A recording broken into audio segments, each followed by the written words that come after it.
Hello everyone, welcome back to my YouTube channel गणित गुरुजी। मैं लक्ष्मण सिंह मैथ मास्टर आपका अपने यूट्यूब चैनल पर स्वागत करता हूं। आज के हमारे क्लास का टॉपिक है परिमेय संख्याएं। क्लास 9th का टॉपिक है ये।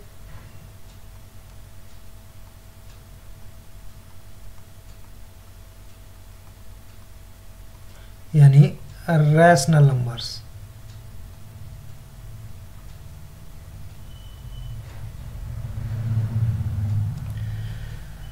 तो रैशनल नंबर जानने से पहले हम नंबर्स के बारे में जानते हैं। सबसे पहले हमारा पास आता है प्राकृतिक संख्याएं, प्राकृत संख्याएं यानी नेचुरल नंबर्स। नेचुरल नंबर्स जो हमारे काउंटिंग नंबर्स होते हैं उनको बोलते हैं, यानी 1 2 3 4 5 एंड सो ऑन। उसके बाद आता है हमारे पास वोल नंबर्स। वोल नंबर्स यानी पूर्ण संख्याएं। पूर्ण संख्याएं जो होती हैं उसमें हम 0 से स्टार्ट करते हैं, 0 1 2 3 4 एंड 5 एंड सो ऑन। यानी इसको हम W से दिखाते हैं। किससे दिखाते हैं? W से शो करते हैं। इसको हम N से शो करते हैं। उसके बाद आता है इंटीजर्स यानी पूर्णांक।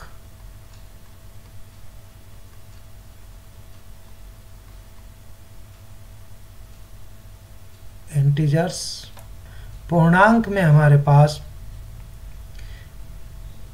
होल नंबर्स के साथ साथ हमारे पास नेगेटिव यानी ऋणात्मक संख्याएं भी आ जाती हैं। ऋणात्मक पूर्ण संख्याएं, आप इसको ये कह सकते हैं कि ये सारी और पॉजिटिव और ज़ीरो, ये सारी यानी नेगेटिव वाली, ज़ीरो एंड पॉजिटिव, ये सारे इंटीजर्स हैं जिसको हम Z या I से दिखाते हैं। उसके बाद आता है हमारे पास परिमेय संख्याएं। परिमेय संख्याएं जो होती हैं वो हमारे पास P/Q रूप में होती है। Q is not equal to 0। हमने अब तक यही पढ़ा है, P/Q रूप। तो आप ये कह सकते हैं कि P और Q दोनों को प्राइम नंबर्स हैं, यानी सह अभाज्य संख्याएं। सह अभाज्य संख्याएं तो सह अभाज्य संख्याएं का मतलब इनका जो HCF है यानी महत्तम समापवर्तक, इन दोनों का हाईएस्ट कॉमन फैक्टर 1 है। तो ये परिमेय संख्याएं हैं। अब बात करें हम परिमेय संख्याएं, तो इन सब को हम संख्या रेखा पर दिखा सकते हैं। संख्या रेखा पर परिमेय संख्याओं को दिखाएंगे तो 0 1 2 3 4 एंड सो आगे तक -1 -2 1 2 3 4 एंड सो ऑन। तो हमने सबसे पहले पूर्ण संख्याएं नेचुरल नंबर सीखे, तो सभी नेचुरल नंबर्स पूर्ण संख्याओं में आएंगे। ये सारे के सारे होल नंबर्स में है, होल नंबर सारे इंटीजर्स में है, और ये सारे के सारे रैशनल नंबर्स में है जिनको हम Q से शो करते हैं। अगर हम बात करें कि भाई 1 और 2 के बीच में कितनी परिमेय संख्याएं हो सकती हैं यानी रैशनल नंबर, तो ये हमारे लिए अनगिनत अनकाउंटेबल है। बहुत इन्फिनिटी होती है इन दोनों के बीच में, ये बात याद रखने की। तब हमारा जैसे पहला क्वेश्चन है, क्या शून्य भी एक परिमेय संख्या है? और अगर है तो आप इसको P/Q रूप में लिख सकते हैं, P/Q में, जहाँ P और Q पूर्णांक होने चाहिए यानी इंटीजर्स होने चाहिए। तो हम शून्य परिमेय संख्या है।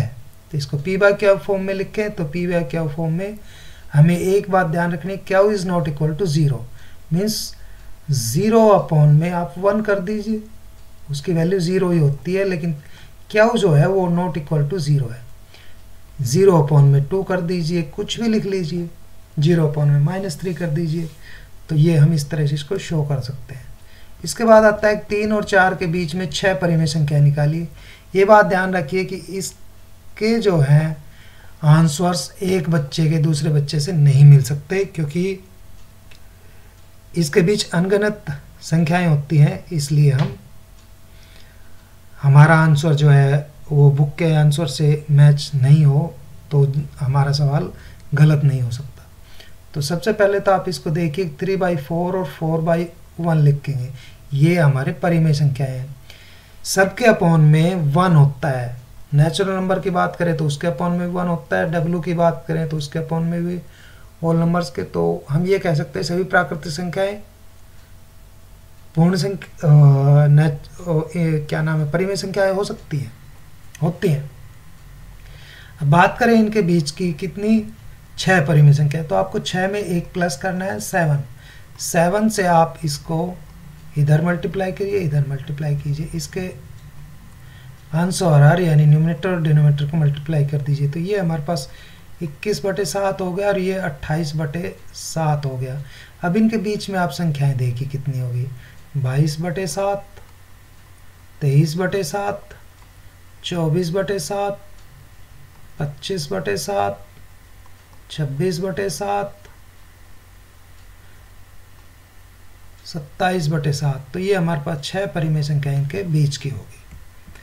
तो इसमें आपको सबसे पहले ध्यान रखना है कि ये हर बराबर होनी चाहिए। अगर हर बराबर नहीं है, जैसे मान लीजिए कि अगर इसके अपॉन में 2 होता है, इसके अपॉन में 3 होता, तो 3 से पहले इन दोनों को मल्टीप्लाई करते और 2 से इन दोनों को मल्टीप्लाई करते, तो हमारा ये 6 हो जाता, ये भी 6 हो जाता, फिर हम 7 से मल्टीप्लाई करते, फिर निकालते। ये बात ध्यान रखने की, पहले हमें हर बराबर करना होता है।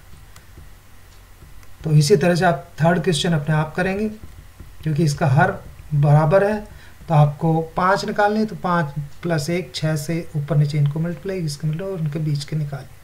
सत्य है सत्य बताइए, क्या प्रत्येक पूर्ण प्राकृत संख्या पूर्ण संख्या है? बिल्कुल है। प्राकृत संख्या 1 2 3 से स्टार्ट होती है और ये 0 से स्टार्ट होती है, तो ये सारी की सारी इसमें है, तो ये है।